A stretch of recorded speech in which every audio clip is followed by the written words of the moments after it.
Hello friends, तो चलिए शुरू करते हैं। अडानी इंटरप्राइजेस से कल अडानी इंटरप्राइजेस में हो सकता है कि कल गिरावट देखने को मिले। वैसे जो फ्राइडे की क्लोजिंग थी वो करीबन 3125 की थी। ऑलमोस्ट 37.55 रुपीज़ की गिरावट हमको देखने को मिली। क्लोज टू 1.22% शेयर गिरा। अब जो न्यूज़ निकल कर आई है दोस्तों अडानी इंटरप्राइजेस पे, वैसे तो मैंने इसको एक पूरे सेपरेट वीडियो में कवर कर रखा है, बट ऑलरेडी आपको थोड़ा सा इसको और ब्रीफ आपको बता देता हूँ।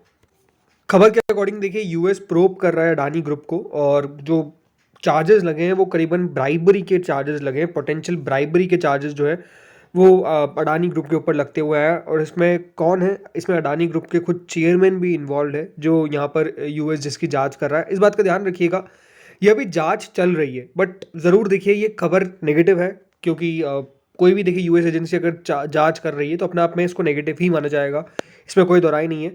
और ये ब्लूमबर्ग ने रिपोर्ट भी किया है, तो ये देखना होगा कि यहाँ पर किस तरीके का आगे जो एक्शन है वो हमको देखने को मिलता है। वैसे अगर बात करें अडानी ग्रुप की, तो उनके द्वारा साफ साफ देखिए इस खबर के को लेकर डिनाई किया गया, और उन्होंने कहा कि हमें नहीं पता है कि क्या कोई जांच ऐसी चल रही है, बट ये न्यूज़ निकल कर आई है। तो देखते हैं इसका कल किस प्रकार का असर हमको देखने को मिलता है पूरे ग्रुप के ऊपर। सिर्फ याद रखिएगा, एक कंपनी पे नहीं, पूरे ग्रुप पे हमको कल इसका असर जो है वो देखने को मिल सकता है। बिकॉज ये बात आप साफ देख सकते हैं कि यहाँ पर जो खबर है उसके अकॉर्डिंग जो प्रोसिक्यूटर्स है वो ये देख रहे हैं कि क्या कोई अडानी ग्रुप या फिर अडानी एंटिटी लिंक तो नहीं है, या जिसमें खुद, जैसे मैंने कहा, गौतम अडानी जी भी है, कि उन्होंने ऑफिशियल्स को पैसे खिलाए हैं, यानी जो ब्राइब किया है, घूस दिया है for favourable treatment on an energy project.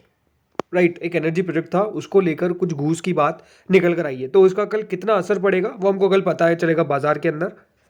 इसीलिए कल अडानी इंटरप्राइजेस फोकस में रहने वाला है, और हो सकता है कि यहाँ पर आपको गिरावट भी देखने को मिले। एक और स्टॉक दोस्तों अडानी ग्रीन, आप जरूर देखिए उस खबर के कारण तो अडानी ग्रीन भी फोकस में रहेगा ही रहेगा, और अडानी ग्रीन भी आपको पता ही ग्रुप का पार्ट है। बट इसके ऊपर अलग से भी एक न्यूज़ निकल कर आई है अगर देखा जाए, और जो खबर है वो यही है कि अडानी विंड पावर प्रोजेक्ट को लेकर कुछ कंसर्न जाहिर किए गए हैं श्रीलंका मन्नार डिस्ट्रिक्ट के अंदर।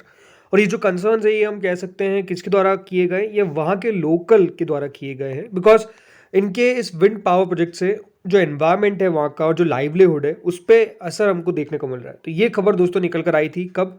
अब कल। तो लेट्स सी इसका अब कितना असर पड़ता है। वैसे तो देखिए इस खबर का बहुत ज़्यादा असर नहीं पड़ सकता है, क्योंकि जो प्रोजेक्ट है वो ऑलरेडी स्टार्ट हो चुका है, तो उसका असर तो नहीं पड़ेगा। बट जैसे मैंने कहा, ऑब्वियसली बात है कि अडानी ग्रुप कल पूरा फोकस में है, तो अडानी जो ग्रीन है वो भी फोकस में रहेगा ही रहेगा। अगला स्टॉक है दोस्तों जो जरूर कल यहाँ पर फिर गिर सकता है, उसका नाम है टाटा इन्वेस्टमेंट कॉर्पोरेशन। करीबन 7549 पर इसकी क्लोजिंग हमको देखने को मिली है, और 5% का लोअर सर्किट फिर लगता हुआ नजर आया। पिछले हफ्ते दोस्तों स्टॉक लगातार लोअर सर्किट में ट्रेड कर रहा था।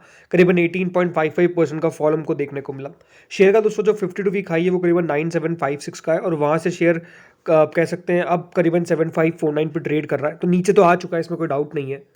बट ज़रूर देखिए बात सिंपल है, जो शेयर दोस्तों 6 महीने में 180% चल चुका हो, जहाँ पर इतनी बढ़िया हमको तेज़ी देखने को मिल चुकी हो, वहाँ पे और गिरावट की कल संभावना हमको देखने को मिलती है। रीज़न क्या है? देखिए वैल्यूएशन करीबन 111 का पीई अभी भी दोस्तों इस कंपनी का आपको मिलता हुआ नजर आएगा। राइट, कितने का? 111 का। तो आप खुद समझ सकते हैं कि अगर इस प्रकार का इसका प्राइस टू अर्निंग है तो ये अपने आप में एक चिंता का सबक बनना चाहिए। ज़रूर देखिए कंपनी को लेकर हम ये कह सकते हैं कि जो इन्वेस्टमेंट कर रखे हैं वो बढ़िया है, मतलब उसमें कोई प्रॉब्लम नहीं है। अगर FY23 के हिसाब से भी देखें दोस्तों, कंपनी ने ऑलमोस्ट 80% अपना पैसा इक्विटी शेयर्स में डाल रखा है। इसकी वैल्यू करीबन 2500 करोड़ के आसपास लगाई जाती है, और जो बाकी की वैल्यू है वो करीबन 650 करोड़ लगाई जाती है। तो इस तरीके से दोस्तों अगर आप समझ सकते हैं जो कंपनी की टोटल वैल्यू है उससे ज़्यादा किस प्रकार से मार्केट कैप देखिए हमको जाता हुआ नजर आएगा। तो ये एक प्रॉब्लम है, और मेरे हिसाब से वैल्यूएशन की काफ़ी हाई हो चुकी थी, जिसके कारण दोस्तों ये जो शेयर है वो भी हमको नीचे आता हुआ देखने को मिल रहा है, और हो सकता है कि कल भी यहाँ पर लोअर सर्किट हमको लगता हुआ नजर आ जाए। अगला शेयर दोस्तों BPCL है। BPCL करीबन फ्राइडे के सेशन में 4% तक टूटता हुआ नजर आया था, और ज़रूर हम कह सकते हैं कि रिकवरी आई इस पूरे शेयर के अंदर बाद में एट दी एंड, बल्कि हम कह सकते हैं एक समय पे काफ़ी ज़्यादा गिर चुका था। अब अभी भी देखिए थोड़ी बहुत गिरावट और बन सकती है, बिकॉज हम कह सकते हैं जो व्यू है OMC कंपनी को लेकर वो थोड़ा सा नेगेटिव भी हमको देखने को मिला है। आपको याद होगा अभी सरकार के द्वारा 2 रुपये, राइट, 2 रुपीज़ का रिडक्शन किया गया है किसमें? पेट्रोल और डीजल की प्राइसेस के अंदर। तो ये दोस्तों जो रिडक्शन है ये फिर से किसको सहना पड़ेगा? ये सारी OMC कंपनी को सहना पड़ेगा। इनकी बैलेंस शीट में, इनकी प्रॉफिट एंड लॉस में, सब पे देखिए वो रिफ्लेक्ट हमको होता हुआ नजर आएगा, और साफ साफ इसी कारण दोस्तों ये सारे शेयर्स गिरे। वैसे तो अगर देखा जाए पिछले हफ्ते बीपीसीएल करीबन 7% टूटा है और पिछले एक महीने में ऑलमोस्ट 10-11% की गिरावट हमको देखने को मिल चुकी है। ऐसा लग रहा था दोस्तों बीपीसीएल में कि एक अच्छी रिकवरी हमको देखने को मिल रही है, बट कह सकते हैं जो बाजार में गिरावट चालू हुई, इस शेयर ने भी अच्छी खासी उस गिरावट में पार्टिसिपेशन करी है। बट नो डाउट देखिए कंपनी अभी भी लॉन्ग टर्म में बढ़िया दिखती है। बस आपको समझना पड़ेगा कि देखिए 4 की प्राइस ट्रेंडिंग पे ये कंपनी अवेलेबल है, डिविडेंड यील्ड काफ़ी अच्छी है इस कंपनी की, आपको देखने को मिल जाती है। तो ऐसा कुछ खास बड़ा इशू नहीं है, बट ज़रूर देखिए क्योंकि अभी जो ट्रेंड है वो नेगेटिव हमको देखने को मिलता है, और इस बात का ध्यान रखिएगा क्योंकि इलेक्शंस का अनाउंसमेंट हो चुका है तो काफ़ी पॉपुलिस्टिक मेजर्स लिए जाते हैं। अब वैसे तो देखिए कोई भी नया अनाउंसमेंट सरकार नहीं कर सकती है क्योंकि जो मॉरल कोड ऑफ कंडक्ट है या फिर आचार संहिता जिसे कहते हैं वो लग चुका है। तो अब ज़्यादा फर्दर यहाँ पर हम कह सकते हैं जो अनाउंसमेंट्स है वो नहीं किए जा सकेंगे। बट यहाँ पर गिरावट हमको देखने को जो मिली है, हो सकता है कि मंडे को भी थोड़ी बहुत और देखने को मिले। अगली कंपनी दोस्तों जो है टाटा मोटर्स, करीबन फ्राइडे के सेशन में 2.46% गिरा और पिछले हफ्ते ऑलमोस्ट 8-9% का यहाँ पर फॉल जो है वो हमको देखने को मिला है टाटा मोटर्स के काउंटर के अंदर। यानी अच्छी खासी गिरावट ऑन एंड ऑल हम समझ सकते हैं कि स्टॉक में हमको देखने को मिली। अभी भी और गिरावट हो सकती है बिकॉज खबर ही देखिए कुछ ऐसी है। खबर के अकॉर्डिंग देखिए सरकार ने फ्राइडे को ये अनाउंस किया था कि उन्होंने नई ईवी पॉलिसी लेकर आए हैं, और इसमें दोस्तों जो बाहर की कंपनीज है जैसे कि टेस्ला, विनफास्ट, बीवाईडी, किया, स्कॉडा, बीएमडब्ल्यू, मर्सिडीज बैंस, इन सब के लिए दोस्तों एक फ़ायदा होता हुआ नजर आएगा बिकॉज सरकार जो है वो अपने इंपोर्ट टैक्सेस को लोअर करती हुई नजर आएगी सर्टेन इलेक्ट्रिक व्हीकल कंपनीज के लिए।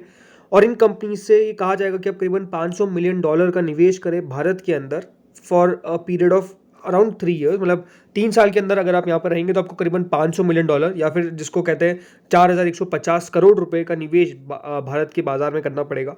लेकिन इससे होगा क्या? इससे होगा ये कि देखिए जो सारी कंपनीज है वो आपको आती हुई नजर आएगी मार्केट्स के अंदर, ईवी के अंदर।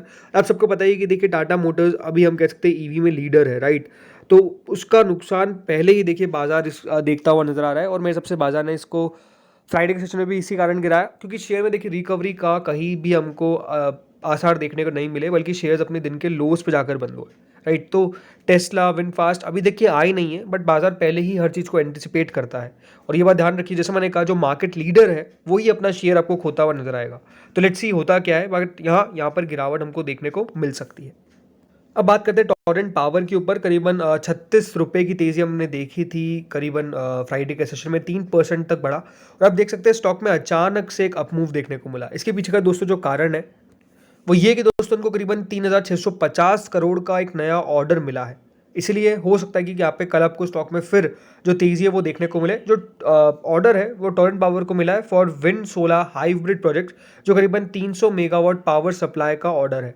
तो 300 मेगावाट का 3,650 करोड़ का ये जो ऑर्डर वैल्यू है वो अभी टोरेंट पावर को मिला है, और इसका असर भी कल बाजार में आपको देखने को मिलेगा। Next is RailTel. फ्राइडे के सेशन में ऑलमोस्ट 4% तक स्टॉक में तेजी हमको देखने को मिली, लेकिन पिछले कुछ दिनों में शेयर 17-18% गिरा है और एक महीने में ऑलमोस्ट 10% का फॉल देखने को मिला है। लेकिन कल फिर तेजी हमको देखने को मिल सकती है रेलटेल के अंदर।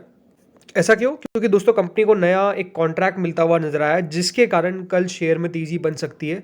और ये जो कॉन्ट्रैक्ट है और इसकी जो साइज है वो दोस्तों कितनी है? वो है ऑलमोस्ट 351 करोड़। जी हाँ, 351 करोड़ का ऑर्डर जो है वो कंपनी को मिलता हुआ नजर आया। डोमेस्टिक कॉन्ट्रैक्ट ही है जो कंपनी को मिला है। कहाँ से मिला है? Municipal corporation of greater Mumbai, यानी ग्रेटर मुंबई की म्यूनिसिपल कॉर्पोरेशन से ये जो ऑर्डर है ये इनको मिलता हुआ नजर आया है। किसके लिए? इसका कारण है दोस्तों for SITC and ONM for of HMIS for health department of BMC। रेटेल को कॉम्पिटिटिव बिड प्रोसेस के जरिए ये ऑर्डर मिलता हुआ नजर आया। तो एक अच्छा बड़ा ऑर्डर कंपनी को मिला है जिसका कल असर एक पॉजिटिव देखने को मिलेगा रेलटेल के अंदर। Next is Avenue supermart. करीबन 2.67% का बड़ा फॉल हमको देखने को मिला था फ्राइडे के सेशन में एवेन्यू सुपरमार्ट्स के अंदर। और एवेन्यू सुपरमार्ट्स कह सकते हैं पिछले एक महीने में दोस्तों 5-6% जरूर बढ़ा है, लेकिन पिछले हफ्ते यहाँ पर भी हमको गिरावट देखने को मिली। ऐसा नहीं कि बहुत बड़ा असर पड़ा, बिकॉज याद रखिएगा लार्ज कैप स्टॉक्स बच गए हम कह सकते हैं गिरावट से। ये करीबन 1% तक गिरता हुआ नजर आया था। बट ठीक है, कंपनी ने एक अच्छी यहाँ पर खबर दी है या फिर कह सकते हैं एक अपडेट दिया है। और वह अपडेट क्या है कि दोस्तों कंपनी ने 2 नए स्टोर्स ओपन करे हैं। जी हाँ, एक कुचमन राजस्थान के अंदर ओपन किया है, और दूसरा दोस्तों अनाकपेले विशाखापट्टनम आंध्र प्रदेश के अंदर दूसरा जो अपना स्टोर है वो ओपन किया। तो कंपनी ने 2 नए स्टोर्स ओपन करे हैं, इस तरीके से कंपनी ने जानकारी दी है। और जो टोटल नंबर ऑफ स्टोर्स अब कंपनी के हो चुके हैं वो करीबन 354 हो चुके हैं। तो कंपनी लगातार हम कह सकते हैं स्टोर्स जो है वो ओपन करती जा रही है, एक पॉजिटिव साइन है। जरूर कंपनी के नंबर्स थोड़े से अभी अच्छे नहीं आ रहे हैं, बट द थिंग इज कि देखिए ये लॉन्ग टर्म में एक सस्टेनेबल कंपनी दिखती है, लगातार बढ़िया भी करा है। Next is Coforge. एक इंपॉर्टेंट अनाउंसमेंट दोस्तों कोफोर्ज ने करा है। आप सबको पता है इसकी बोर्ड मीट थी और बोर्ड मीट का रिजल्ट आ चुका है। जो रिजल्ट आया है वो रिजल्ट ये है कि दोस्तों कंपनी बेसिकली फंड रेस करती हुई नजर आएगी। जी हाँ, कंपनी ने साफ साफ कर दिया कि वो फंड्स को रेस करेगी। अब किससे फंड्स रेस करेगी, सबसे इंपॉर्टेंट क्वेश्चन है। तो दोस्तों कंपनी ने बताया कि वो QIP करने वाली है। क्या करने वाली है? QIP कंपनी करेगी, क्वालिफाइड इंस्टीट्यूशनल प्लेसमेंट कंपनी करेगी। ये दोस्तों कंपनी ने जानकारी दी है। और कितना अमाउंट दोस्तों कंपनी रेस करने वाली है, तो कंपनी ने साफ साफ बताया कि करीबन 3,200 करोड़ रुपए तक कंपनी रेस करेगी। तो ये अपने आप में एक इंपॉर्टेंट खबर है कि कंपनी 3,200 करोड़ रुपए रेस करने वाली है। अब QIP की प्राइस देखिए अपने आप में निकल कर आएगी, जो भी देखिए कंपनी कहती है। बट जरूरी बात क्या है कि दोस्तों कंपनी ने एक इंपॉर्टेंट अनाउंसमेंट दिया है, 3,200 करोड़ रुपीस कंपनी रेस करेगी through QIP। And no doubt देखिए ये एक पॉजिटिव साइन ही होता है जब भी कोई कंपनी QIP करती है, उसको नेगेटिव नहीं लेता है बाजार। तो कल कोफोर्ज में तेजी हमको देखने को मिल सकती है इस अच्छी खबर के कारण। लास्ट स्टॉक है दोस्तों KPI ग्रीन, करीबन 1454 पे इसने हमको क्लोजिंग दी थी। करीबन फ्राइडे के सेशन में 35 रुपए शेयर गिरा था। 2.35% का फॉल हमको देखने को मिला था KPI ग्रीन के अंदर। अच्छी खबर क्या है कि KPI ग्रीन को भी दोस्तों ऑर्डर मिलता हुआ नजर आया। अभी आप देख सकते हैं 16 power generator KPI green energy ने शेयर बाजार को भेजी सूचना में बताया है कि 16 मार्च यानी शनिवार को 100 मेगावाट का बड़ा ऑर्डर इनको मिला है। कंपनी को ये order Maharashtra state power generation company limited से मिला है। तो जरूर देखिए इस पे भी हमको कल KPI ग्रीन एनर्जी का रिएक्शन देखने को मिलेगा। नो डाउट देखिए शेयर अपने आप में काफी बढ़िया करता हुआ नजर आया और कल इस खबर के कारण बढ़िया करेगा। तो दोस्तों इस वीडियो में इतना ही था। इधर शेयर्स थे जिनके ऊपर हम कह सकते हैं कल काफी उछल पुछल देखने को मिल सकती है। तो वीडियो को देखिएगा, अगर आपको अच्छा लगा हो, आपने देखा पूरा हो, तो बिल्कुल लाइक और चैनल को सब्सक्राइब करना बिल्कुल ना भूलिएगा। Thank you friends for watching this video.